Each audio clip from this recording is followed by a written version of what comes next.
다니엘서를 보겠습니다. 다니엘서 9장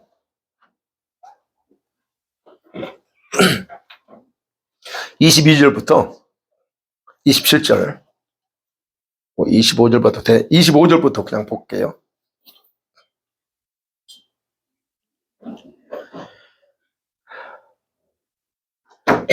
다니엘서 9장 25절, 26절, 27절 찾으셨죠? 같이 한 목소리로 읽겠습니다. 시작. 그러므로 너는 깨달아 알지니라.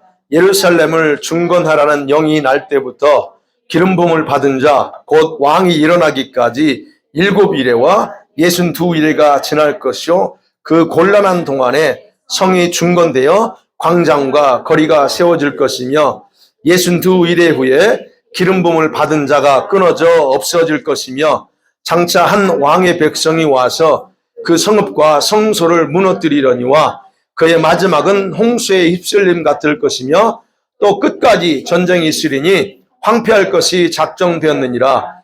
그가 장차 많은 사람들과 더불어 한 이레 동안의 언약을 굳게 맺고 그가 그 이레의 절반에 제사와 예물을 금지할 것이며 또 포악하여 가증한 것이 날개를 의지하여 설 것이며 또 이미 정한 종말까지 진노가 황폐하게 하는 자에게 쏟아지리라 하였느니라 하니라. 아멘. 오늘 지난주에 기억나시나요? 지난주에 무슨 내용이었죠? 하나님이 세상 역사를 운영하시는 두 가지 원리 또는 중심 축이라고 말씀드리고 두 가지 기둥이라고 제가 표현했습니다. 첫 번째가 뭐였죠? 절기. 성경의 절기, 7절기. 그 다음에 또 하나가 무슨 제도였어요? 안식년 제도였습니다. 오늘 그 부분과 연결돼서 왜 그게 중요한가를 오늘 다니엘서 우리 흔히 아는 70일에 대한 부분과 같이 말씀드리려고 해요. 그래서 오늘은 이 다니엘의 그 72일에 여러분이 알고 있는 72일 속에 숨겨진 여기에 종말의 타임라인이 숨겨져 있다는 걸 가지고 말씀드리려고 해요. 우리 교인들은 제가 목요일 날 다니엘서 하면서 이거 한번 또 했어요. 그 다음에 토요일 날 한번 우리 다니엘서의 이 71일가 뭔가에 대해서 한번 했고 또 합니다. 그러니까 저한테 오늘 들은 사람 세 번째 들을 거예요. 처음 들은 분도 계시고. 근데 한 번 들어가지고 이게 제 이해가 안 돼요. 근데 이게 또 한 번 들으면 아마 더 선명하게 이해가 될 거예요. 자, 오늘 본문의 내용을 우리가 너무 잘 압니다. 내용을 보면 예레미야 선지자의 그 70년 포로 생활에 대한 비밀을 이 다니엘이 묵상하면서 금식하면서 죄를 뒤집어 쓰면서 깨닫고 나서 하나님께 용서를 구합니다. 하나님, 우리 민족이 이렇게 어리석어서 그랬습니다 하면서 회개를 구합니다. 그럴 때 그런 기도를 시작하자 이미 천국에서 이 하나님께서 가브리엘 천사를 파송해서 기도응답을 허락합니다. 그리고 그 기도 내용을 응답받는 내용이 바로 오늘 중요한 내용이에요. 그 핵심이 그거죠. 장차 핵심의 내용을 그립니다. 25절부터예요. 장차 이스라엘 백성들과 예루살렘 성을 중심으로 한 역사가 진행될 거다. 그리고 예루살렘 성의 운명이 앞으로 어떻게 될 것인가. 아직 성이 안 지어졌어요. 아직 예루살렘이 회복도 안 됐습니다. 그렇지만 다니엘을 통해서 알려져요. 앞으로 너희들의 민족의 운명이 이 속에 달려있다는 거. 즉 71이라는 속에 달려져 있다는 거. 그리고 약속된 메시아, 창세기 3장 15절에부터 약속된 그 메시아, 여자의 후손이 등장할 거라는 거. 이것이 바로 이 속에 다 들어있다는 거예요. 그래서 24절 내용이 그거예요. 24절 내 백성과 그래서 내 거룩한 성을 위하여 70일에 이런 일으로 기한을 정했다라고 말합니다. 70일에. 자, 그렇게 되면 71회가 지나고 나면 이스라엘에 대한 허물이 그치고요. 그렇죠? 24절에 허물이 그치고 죄악이 끝나고 용서받고 영원한 의가 드러나고 이 환상과 예언의 내용이 다 그대로 성취될 거다 그래요. 그리고 지극히 거룩한 하나님으로부터 온 기름 부음 받은 자가 이 땅에 기름 받고 그렇다. 그러니까 너는 잘 깨달으라 얘기하는 거예요. 25절 그렇죠? 그래서 너는 정말 깊이 깨달아서 알아야 된다라고 얘기합니다. 예언의 말씀이, 여러분, 예언의 말씀은 쉽게 깨닫는 게, 쉽게 깨닫는 게 쉽지 않습니다. 어려워요. 그래서 요한계시록도 예언이잖아요. 그래서 어려운 거예요. 근데 분명한 것은 여기서 말한 것처럼 잘 깨달아 알아고 그랬잖아요. 잘 노력하고 잘 이렇게 연구하면 충분히 그 비밀이 뭔가를 알 수 있는 것이 또 예언입니다. 예를 들어서 사복음서나 이런 거는 우리가 그냥 쉽게 얼마든지 그냥 뭐 해석을 안 해줘도 이해가 많이 되죠. 바울 서신도 마찬가지고. 그러나 예언은 다르다는 거예요. 그래서 그런 의미가 있다는 거예요.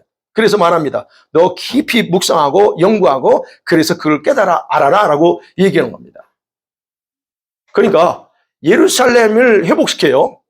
예루살렘을 회복시키라는 명령이 내린 때부터 그 다음에 뭐예요? 7일가 지나면 예루살렘 성이 싹 그냥 다 건축됩니다. 그 다음에 62일에가 지나면 메시아가 등장해. 요거요. 이게 내용이 그래요. 그리고 62일에가 지나면 메시아가 죽는다. 지금 그 내용을 잠깐 설명하는 거예요. 그리고 한 통치자가 큰 군대를 거느리고 와서 너희의 그 중요한 예루살렘 성, 여기 민족을 다 초토화시킨다라고 얘기하는 거예요. 이게 몇 년도에 일어날 일을 얘기하는 거예요, 지금. AD 70년에 일어날 일을 지금 얘기하는 거예요, 지금. 그리고 예루살렘이 완전히 초토화돼서 파괴된다는 거예요. 그런데 그 이후부터 예루살렘은 황폐한 상태로 머물러. 맞죠? 70년, AD 70년 이후에 이스라엘은 나라를 잃어버렸고 예루살렘은 그냥 뭐 황무지가 되어 있었습니다. 이게 그대로 이루어졌죠? 왜 그러냐? 근데 그걸 주님 말아. 내가 이렇게 작정해서 그렇게 말합니다. 26절 마지막에 황폐할 것이 작정돼서 그래요. 하나님의 계획이 있다는 거예요. 자, 그럼 여기서 이제 우리가 생각할게요. 72일이라고 하는 거. 제가 오늘 왜 이걸 또 얘기하냐면 여러분이 계시록 계속 들을 거야. 수요일마다. 이걸 알아야 계시록이 풀어지니까 제가 다시 한번 하는 거예요. 72일의 단어. 자, 여러분이 들어보신 분 알겠지만 71회를 설명하면서 62일에 69일에 그죠? 총 합쳐 69일에는 성취됐지만 마지막 한 일회가 남았어요. 네. 그래서 이것은요 전 세계 교회적으로 가장 큰 논란을 주는 단어가 이 단일에 71회라는 거예요. 이거. 저는 그래서 71회로 안 쓰고 70 안식년이라고 표현합니다. 이게 가장 큰 논란이에요. 그런 부분에서 오늘 여러분이 조금 다시 한번 들어봤던 분들은 또 좀 더 이해가 쉽고 처음 들어본 분들은 또 아직 끝까지도 이해가 안 될 수 있습니다. 그렇지만 여러분이 계시록을 하면서 제가 가끔 설명할 거니까 들으면 여러분 좀 충분히 이해가 될 거라고 생각해요. 바로 여기서 흔히 말하는 환란 전 환란 3년 6개월, 후 환란 3년 6개월에서 7년 대환란이라는 단어가 여기서 나오는 거예요. 그런데 과연 7년 대환란이란 그 이론이 과연 올바른가를 살펴보면서 그러면서 성경 어디에도 7년 대환란이라는 단어가 등장하지 않는다는 걸 여러분이 다시 한번 인식했으면 좋을 것 같아요. 제가 왜 이걸 또 강조하냐면 유튜브에 나오는 모든 그 목사님들, 요한계시록 하는 목사님들 거의 다 7년 대환란을 이야기하기 때문에. 근데 그게 근거가 전혀 없다라고 제가 말씀드렸습니다. 자, 왜 그러냐면 한 일회를 7년으로 해석해요. 그러면 7년으로 해석할지라도 여러분 3년 반 동안만 성경에서는 환란이 있을 거라고 그랬다는 거예요. 지난번에 말씀드렸죠. 42개월. 그 42개월 대환란이라고 그랬지 그걸 왜 7년으로 해석하느냐 이거죠. 이런 것들이요. 계시록에도 그랬고 계시록에서 1260일로 했고요. 그래서 이 부분에 대해서 그래서 제가 안식년 제도 이걸 다시 얘기하는 거예요. 안식년 제도가 왜 우리에게 이 부분을 명확하게 해석해 줄 수 있기 때문에 그렇다는 거예요. 자, 첫 번째로 그러면 이 한 일회라고 하는 것에 대해서 올바른 해석이 뭔가를 봐야 돼요. 이 71회라고 하는 그 뜻을 올바르게 해석하려면 아까 그래서 안식년 제도를 알아야 된다는 거예요. 안식년 제도. 히브리어로 일회라는 것은요, 우리말도 일회하면 여러분 뭘 생각하죠? 7죠. 예, 맞아요. 일회라는 단어의 뜻은 7을 의미합니다. 그런데 이 7일을 어떻게 그리고 무엇에 대비해서 해석해야 되냐 하는 거예요. 7은 맞습니다. 히브리 말도 7은 맞아요. 다시 말씀드린 이 7은 기수가 아니고 카디널 넘버가 아니고 소수라는 거예요. 오디널 넘버로 하는 거예요. 그러니까 오디널 넘버로 해석할 거냐 카디널 넘버로 해석할 거냐 여기 따라서 완전히 달라진다는 얘기예요. 여러분 기수라고 하는 거 있잖아요. 기수.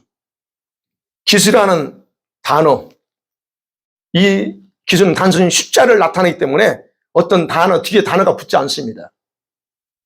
7, 하나, 둘, 셋, 이걸로 끝나요. 단어가 더 이상 붙지 않습니다. 근데 만일에 이 1이라고 하는 단어를 이 일주라고 표현할, 7일이라고 표현할 때는 항상 어떤 기간을 표현할 때만 써요. 그래서 히브리 단어에 보면 반드시 뒤에다가 7일 동안, 동안이라는 명사를 붙여요. 그리고 여러분이 성경 읽다 보면, 그래서 우리 레위기나 출애굽기 읽다 보면, 그래요. 너희는 1회 동안, 7일 동안, 그래요. 7일 동안 무교봉을 먹거라. 7일 동안 절기를 지키라. 이렇게, 여기는 동안이라고 하는 그 명사를 붙임을 통해서 그거는 기수예요. 그냥 이건 7일이야. 말 그대로. 그런 의미라는 거예요. 바로 근데 그거를 킹제임스 버전에서 이걸 영어로 번역할 때요. 히브리어를 영어로 번역할 때 이 원 일회를 주 단위로 번역한 거예요. 그래서 일주. 그래서 원 위크라고 번역한 거예요. 1회를. 그래서 그걸 번역하면서 그러면 70이잖아요. 71회. 그럼 뭐예요? 70 weeks로 번역한 거예요. 예전에 말씀드렸죠. 70 weeks. 그렇게 하면서 어떻게 했습니까? 그래서 그 1회라고 하는 그 7일을 또는 7이라는 숫자를 그렇게 기수로 계산한 거예요. 그리고는 이제 이걸 어떻게 적용하냐면, 하루잖아요. 하루. 7이니까 하루를 어떻게 적용하냐면, 민수기 14장 34절에 보면, 12정탐꾼이 가나안을 정탐꾼 하고 와서 보고할 때, 그들이 부정적인 보고함을 통해서 하나님이 뭐라고 그럽니까?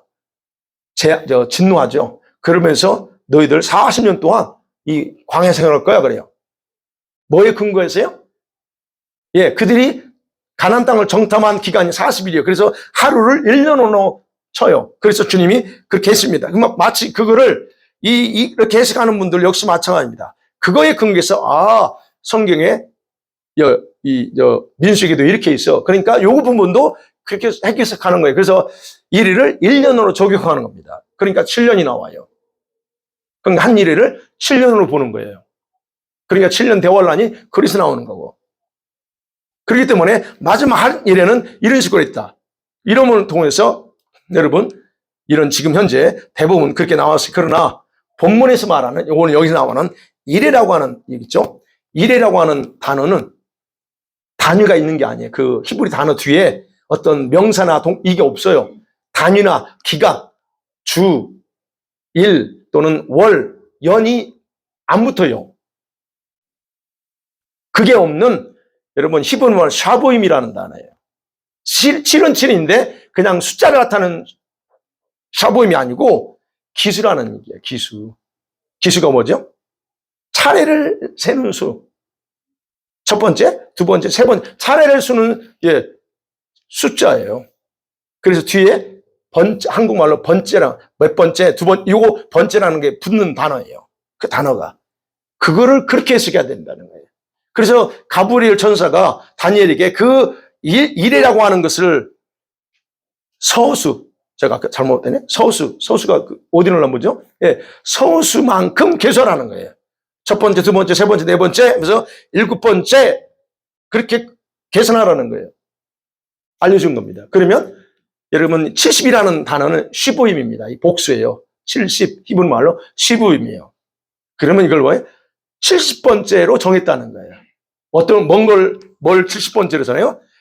7번째, 7번 카운트에서 7번째를 70으로 정했다는 게. 그래서 숫자로 그러면 70, 72, 7이에요. 이런 식으로. 네. 그래서 한 일에는 7일이 아니고 쪼개서 셀 수 없는 7번째라는 뜻이에요. 그리고 71회라고 하는 이 말은 7을 아까 말씀 70, 샤보임 70번, 그 70으로 세야 된다. 7을. 그렇게 의미한다는 거예요. 조금 더 정확하게 제가 여러분 이야기에 표현하면 다니엘의 예언의 내용이 여러분 이 예언의 내용이요. 메시아가 등장하는 먼 미래까지 역사를 담고 있잖아요. 이스라엘의 초토화되는 그런까지. 그렇기 때문에 이거를 적용할 때 하나의 기준이 있어요. 기준이 필요합니다. 어떤 기준일까요? 만일에 여기서 7을 70번 세라고 할 때 그러면 얼마 안 돼요. 무슨 말인지 아시겠죠? 얼마 안 돼요. 몇 년 안 돼. 그러면 기준이 있다는 거예요. 왜? 이 예언의 내용은 예수님이 오셔서 죽고 이스라엘이 완전히 망할 때까지에 대한 내용이 지금 27절까지 내용이기 때문에 이거를 해석할 때 적용해야 될 기준이 있다는 거예요. 사람의 나이나 역사를 표현할 때 뭐가 붙어요? 연도가 붙습니다. year라는 영어로 그게 붙어요. 그렇게 해서 몇 년도라고 하는 것을 계수하는 것처럼 우리가 2023년이죠. 2023 요걸로 끝나버리면 뭔가 이해가 안 돼. 근데 2023년도라고 하는 뒤에 연도라고 하는 붙어요. 바로 그 기준이 있어야 된다는 겁니다. 그러니까 이거 7번째라고 하는 걸 카운트할 때도 똑같다는 얘기예요. 그러면 71회 역시 연이라고 하는 단위를 붙여서 해야 된다는. 그러면 seventh year를 7번째를 뒤에 붙여서 7년 또는 seventh year 붙이는 거예요. 그리고 그거를 70번으로 계산하라는 거예요. 그런데 율법에서는 우리가 알아야 돼요. 율법에서 7년째를 뭐라고 우리에게 말하고 있는가? 7년째. 성경에서 7년째는 일반적인 연도가 아닙니다. 성경에서 일반적인 연도가 아니고 무슨 연도예요? 안식년. 그래서 제가 안식년 얘기하는 거예요. 안식년이요. 7번째. 그렇죠? 7번째는 안식년이에요. 그래서 레위기 25장 4절을 보면 7째 해는 그래요. 여기서 말했죠? 7년 이렇게 말하지 않습니다. 이게 서술을 써요. 7째 해 그럽니다. 그게 바로 안식년. 그래서 안식년으로 땅을 쉬게 해라. 안식년. 그렇게 나오죠? 그 다음에 안식년. 그러니까 7번째 연은 학원 안식년이에요. 이게 안식년을 몇 번 하라고? 70번 하라는 거예요. 그래서 제가 얘기하는 거예요. 1회를 빼고 이게 안식년 7인데 여기 7인데 여기를 안식년으로 표현하는 거예요. 그래서 이게요. 안식년을 70번 카운트하는 거예요. 이해가 되시지? 그래서 성경의 숫자는 기억해야 될 거는요. 성경의 숫자는 기수로 계산하는 게 아닙니다. 성경에서 어떤 숫자를 이렇게 말할 때 있잖아요. 그거는 절대로 기수 하나, 둘, 셋로 쓰는 게 아니에요. 서수로 써야 돼요. 첫 번째, 두 번째, 세 번째.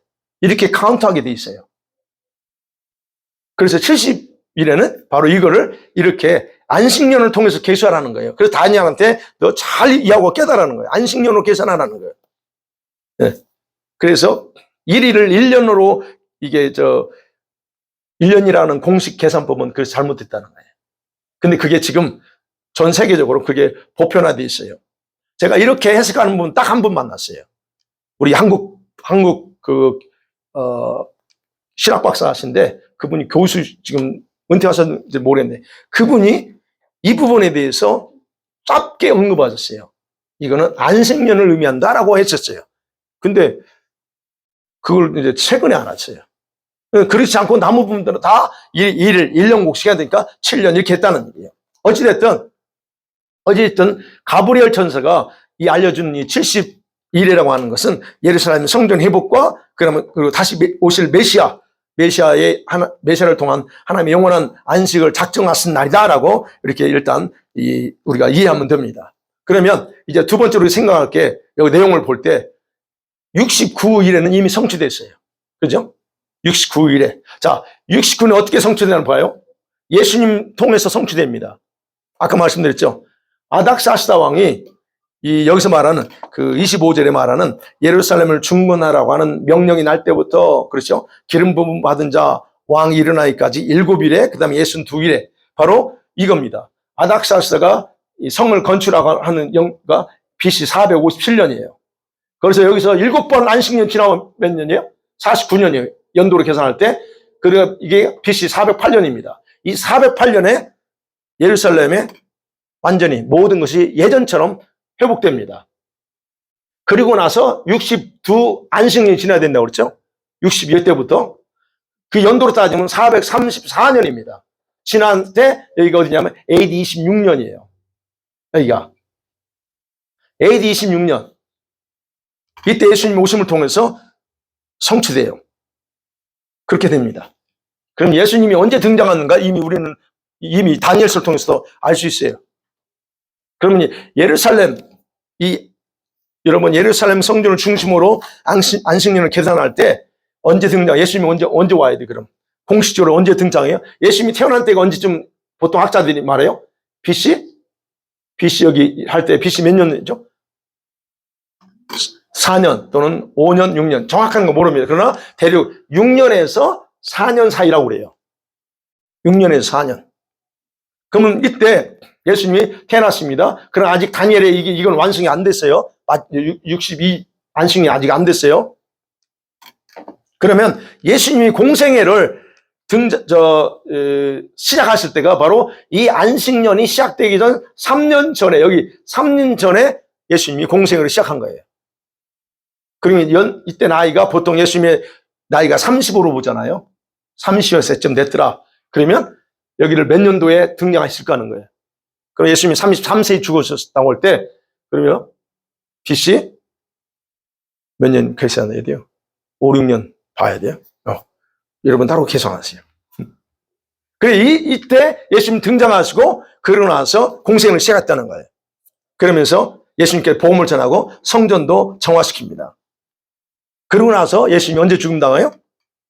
바로 62째 이 안식년 시작 후에 그 중간에 해당되는 6월절에 죽어요. 이 안식년에 해당되는 6월절. 거기서 돌아갔습니다. 그렇게 해서 총 70 안식년 중에서 69 안식년이 예수님 오심을 싹 성취됩니다. 이건 과거입니다. 그죠? 근데 오늘 본문의 내용에서는 이제 중요한 걸 생각해야 될 게, 우리 본문의 내용에서는요, 이 성전이 재건축된다.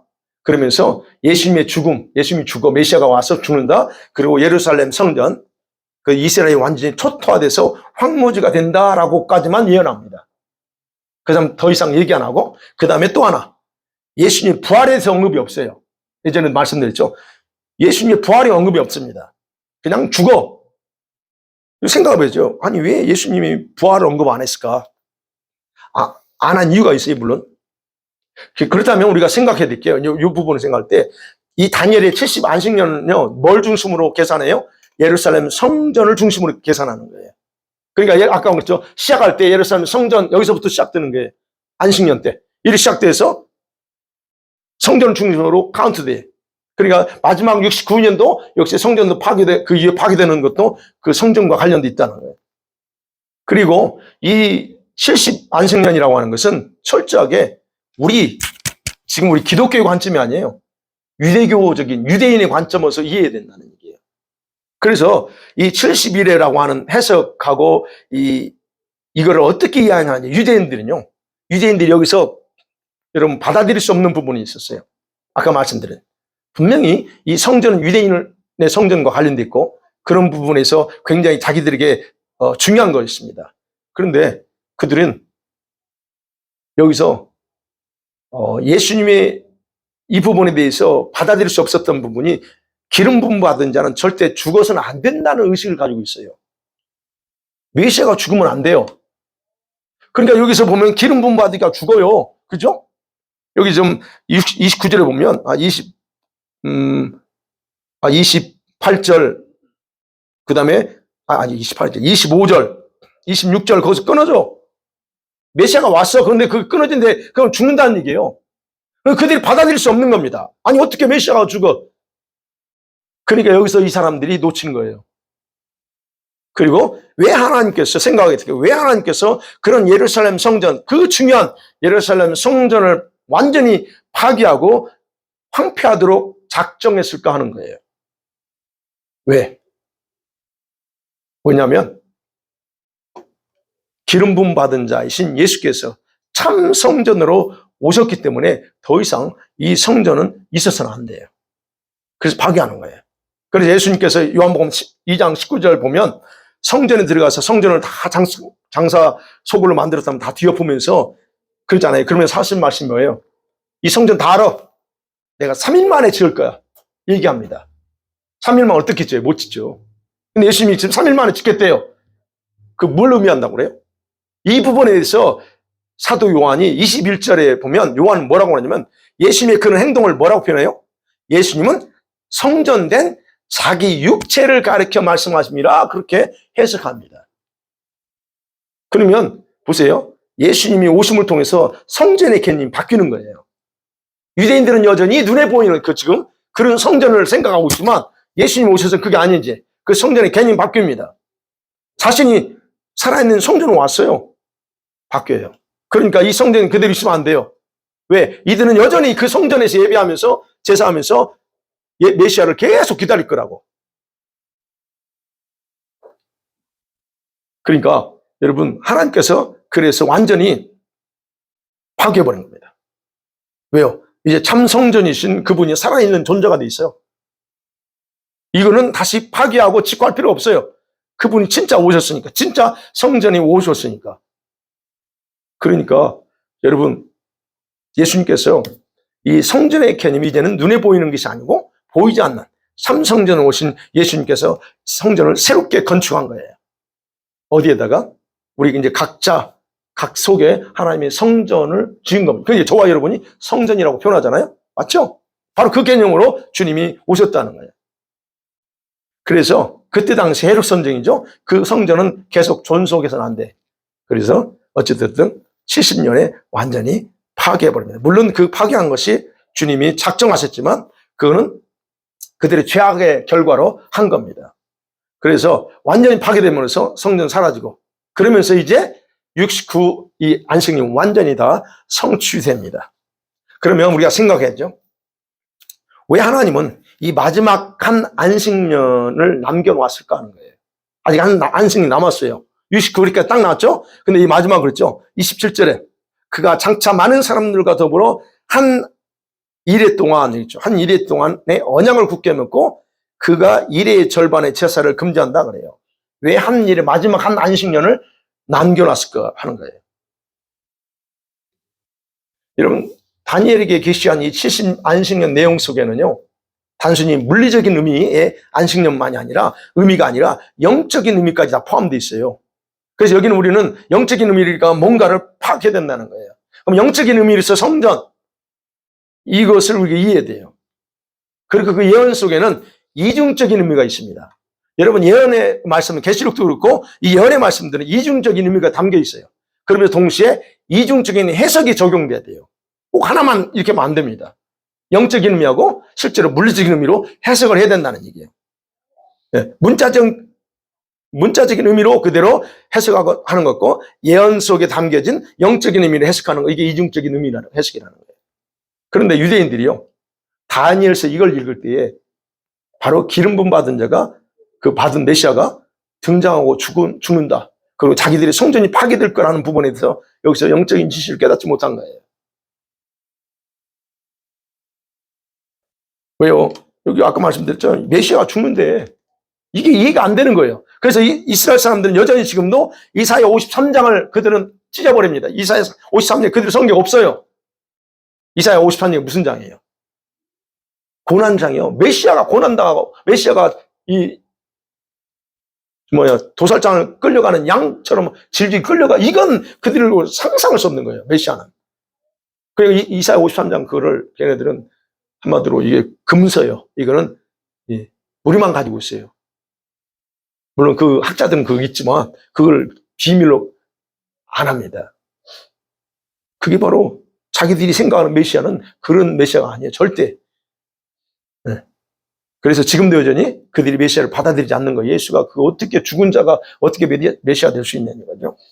자, 마지막 하나 더 생각해. 그러면 왜 유대인들은 지금 성전을 지으려고 할까요? 네. 성전이 파괴됐잖아요. 지금까지 없어요. 예루살렘이 성전이 없습니다. 왜 그들은 성전을 지으려고요? 오늘 여기 말씀 나오죠. 27절 보면 이미 정한 종말까지 진노가 황폐하는 자에게 쏟아져요. 그 다음에 26절에서 전쟁이 있고 황폐할 것이 작정됐다고 그래요. 그러면 이 황폐하게 된 거 이거는 유대인들과 예루살렘의 마지막까지 평화가 없다는 얘기예요. 평화가 없이 황망하다는 거예요. 지금 나라가 세워졌어요. 이스라엘 나라가 세워졌지만 여전히 거기는 평화가 없어요. 거기 얼마나 불안 속에 사는지 아세요? 여러분 가보시면요. 얼굴이요. 우리하고 다릅니다. 어딘가 모르게 근심 있고 어딘가 모르게 경직돼 있어요. 언제 뭐가 날아올지 모르거든요. 하이파가만 가도 뭐 여기와 똑같아요.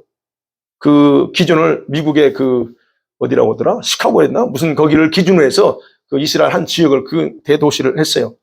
근데 거기 가보면 진짜 여기 온 것 같아요. 미국이나 여기 온 것 같아. 그런데 그 사람 얼굴 속에는요. 전혀 그게 없어요. 평안이 없어요. 전도하면서 우리가 보면 그러잖아요. 하이, 만나면 인사도 하고 눈 인사도 하잖아요. 그거 안 합니다. 쌀쌀해요.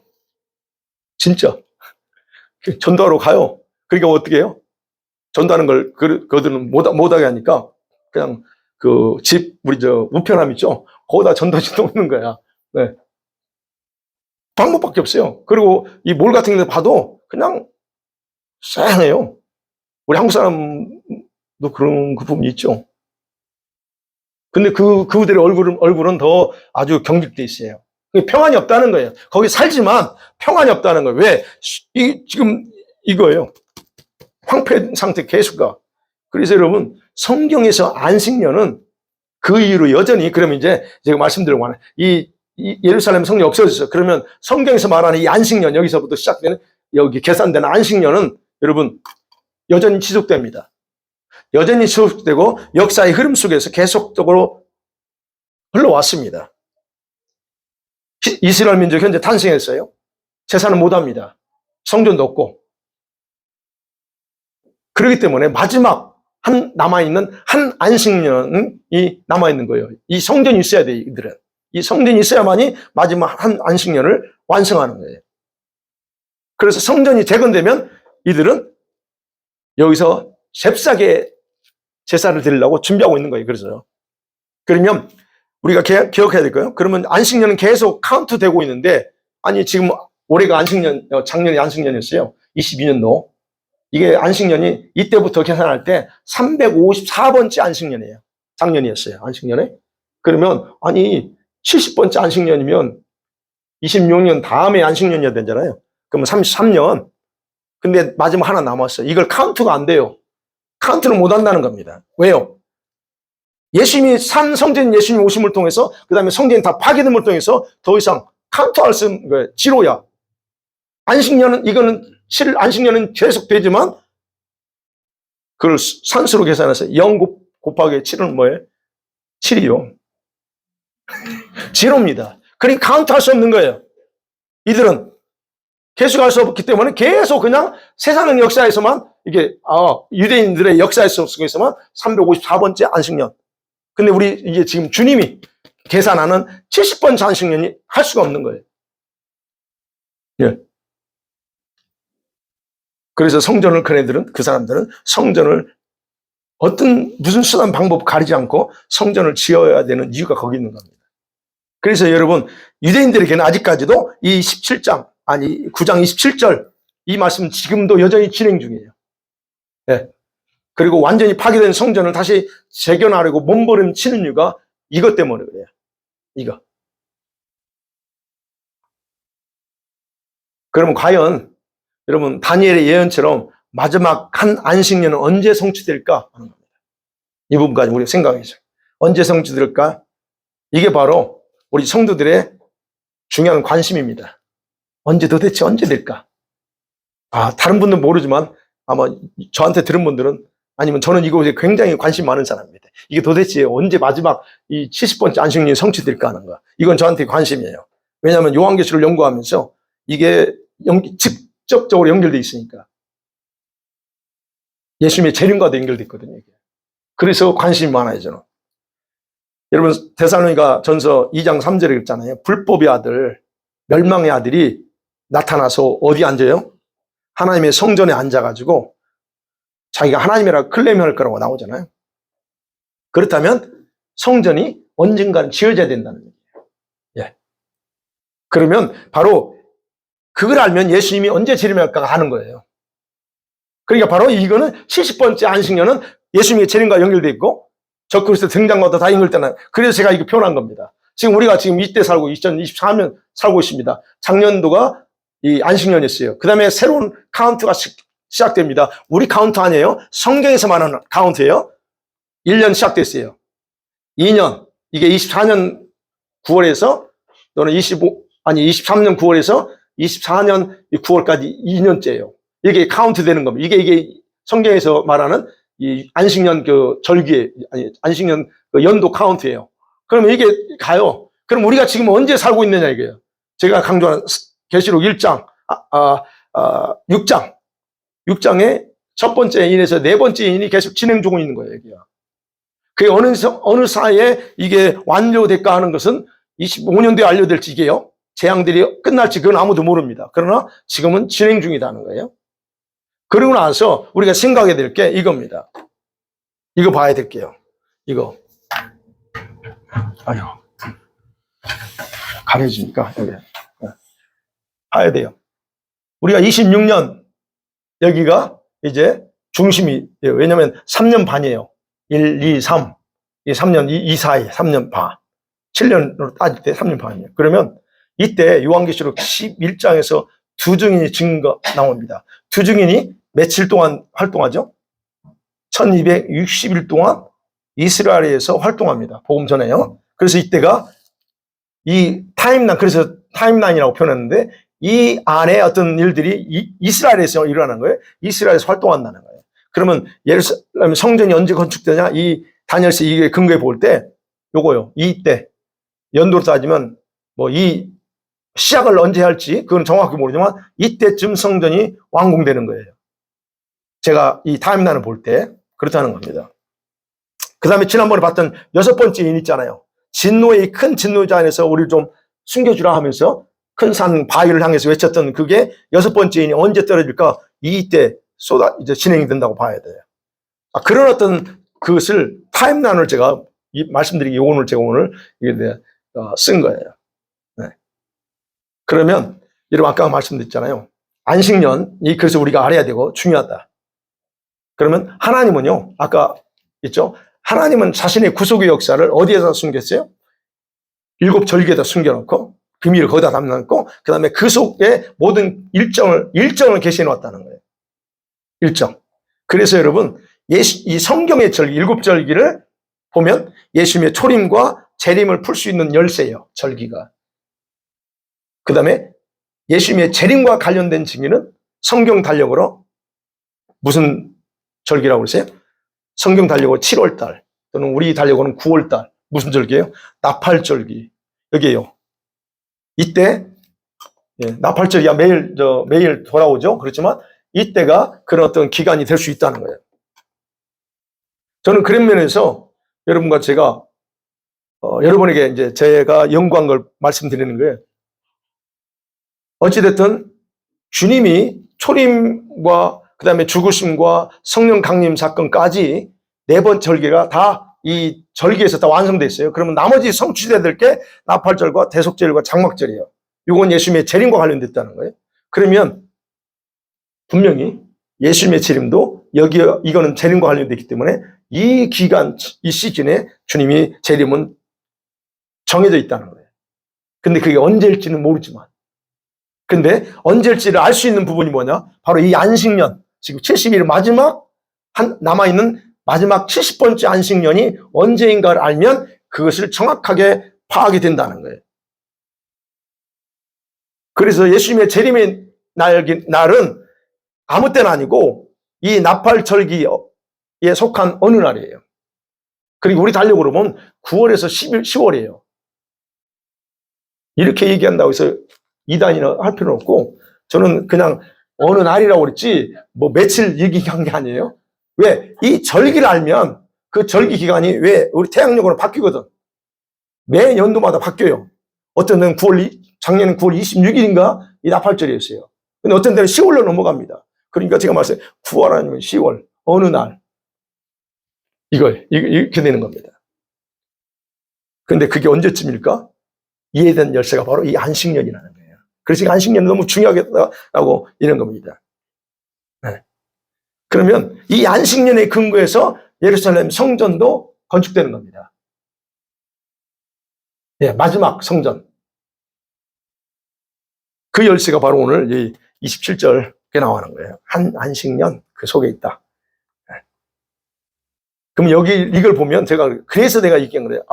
저는 이게 확 풀어지면서, 이게 그냥 눈에 확 다 들어오는 거예요. 그래서 제가 말씀드린 얼마 안 남았다고 하는 외치는 이유가 그거예요. 그러면 예루살렘의 성전이 완성되는 그날이 안식년을 맞이하는 해가 될 거라는 거예요. 왜요? 여기서 그랬죠?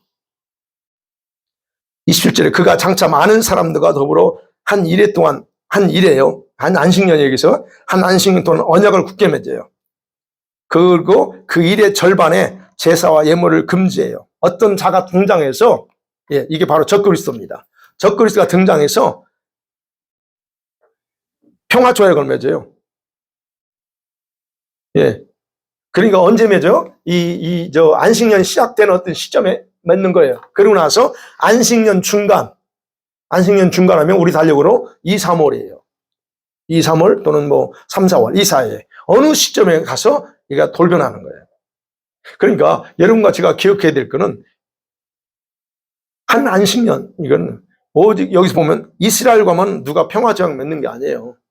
이스라엘과. 지금 여러분 제가 언급했죠? 사우디하고 시아파하고 순야파가 연합이 됐어요. 지금 시리아도 지금 같이 연합하고 있어요. 그럼 지금 그쪽이 굉장히 뭔가 이렇게 판도가 바뀌고 있어요. 그러면 이스라엘과 지금 사우디가 그 다음에 아랍에미레이트 좀 평화 좋아. 이렇게 지금 화해 분위기로 돌아가고 있잖아요. 그러니까 분명한 것은 성경에서는 많은 사람들, 한 사람이 아니고 많은 나라, 많은 지도자들과 평화조약을 맺어요.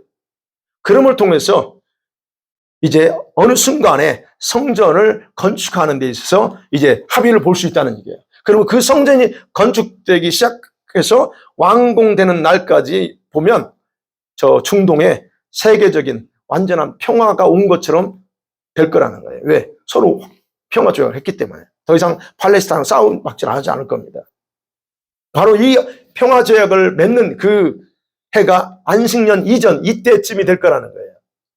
예상하는 거예요.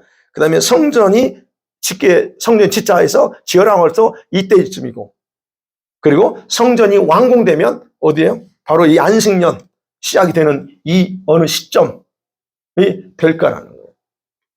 그래서 말씀드린 거예요. 안식년 중간에, 그렇죠? 일의 절반에, 중간이에요. 이 평화조약을 주도했던 자가 돌변해서 성전에서 제사, 가증한 것, 요거 유근다는 거예요. 이게. 바로 그게 이때, 그래서 적그리스도가 언제 등장하냐? 이때 등장하는 거예요, 이거. 이때.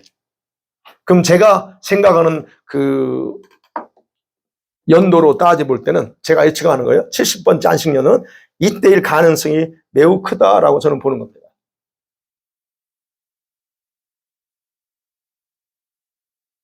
그러니까 여러분 생각해 보세요. 제가 그래서 다니엘의 안식년에 근거한 이 타임라인 이 속에 숨겨진 비밀이 있다는 걸 제가 강조하는 거예요. 그럼 언제쯤이에요? 여기라 볼 때, 이거. 이때일 가능성이 너무 높다는 거예요. 근데 이것이 정말 가능하냐는 거예요. 가능하면 지금 세상이 그렇게 돌아가고 있어요. 주일날 그러는데 세상이 미쳐 돌아가고 있어요? 왜 미쳐 돌아가고 있어요? 우리가 볼 때 미쳤어요. 근데 걔네들은 요걸 이루기 위해서 2030 아젠다 2030 있잖아요. 이때 그래서 AI를 계속적으로 이렇게 막 계속 또 AI의 어떤 그 개발이나 AI를 성능을 계속적으로 높이는 이유 중에 하나도 바로 여기 이것과 관련돼 있다고 해석할 수밖에 없다는 것 어찌됐든. 자, 그래서 어찌됐든 그래서 제가 볼 때는 그렇다는 거예요. 이 절기에 예수님의 그 재림의 시기가 다르요. 그다음 안식년은 재림의 연도를 푸는 열쇠다라는 거예요. 그래서 대환란 시작 언제부터냐 할 때 바로 여러분 이때인데 성경에서 바로 마태복음 24장 15절에 말씀하고 있잖아요. 적그리스도가 어떻게 자기 정체를 드러내요? 이 성전에다가 뭘 세운다고 그랬어요? 우상의 그런 어떤 흉악한 걸 세운다. 그때부터 성경 대환란이 시작이에요. 그때부터. 그러니까 이때부터가 42개월이에요. 그 7년이 아니고 42개월.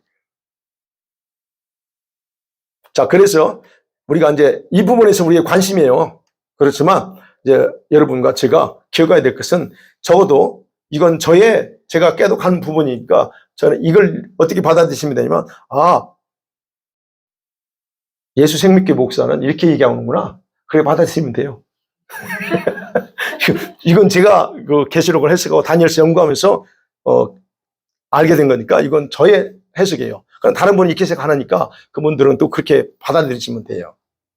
자, 그렇다면 우리가 그러면 이제 적어도 이런 걸 떠나서 그럼 세상이 돌아가는 이런 시점을 보면서 우리가 생각하면 어떻게 될까 궁금한 건 뭐 이거 이렇게 해도 궁금하고 저쪽에서 말해도 궁금할 겁니다. 그죠?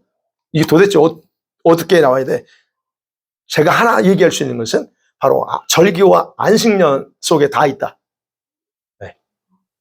그리고 저는 개인적으로는 이 다니엘의 이 70 안식년 타임라인에 근거 볼 때 그 속에 숨겨진 비밀을 제가 발견한 입장에 볼 때 계산을 보면 예수님의 재림은 10년 정도 시간밖에 없어요. 지금부터 카운트해봐요. 오늘 23년이죠? 1년, 2년, 3년, 4년, 5, 6, 7, 8, 9, 10년입니다. 10년밖에 안 남았어요. 오해하지 마세요. 33년 오신다는 게 10년 정도 남았다는 거예요. 자, 그러므로 여러분 지금 우리가 살고 있는 시대를 정확하게 여러분이 파악하셔야 돼요. 여러분들이 계시록 설교를 안 들어보거나 이런 거를 교회에서 안 들어보고 그랬으면 여러분 이런 것들이 생소하고 지금 시대에 대한 감각이 없을 겁니다.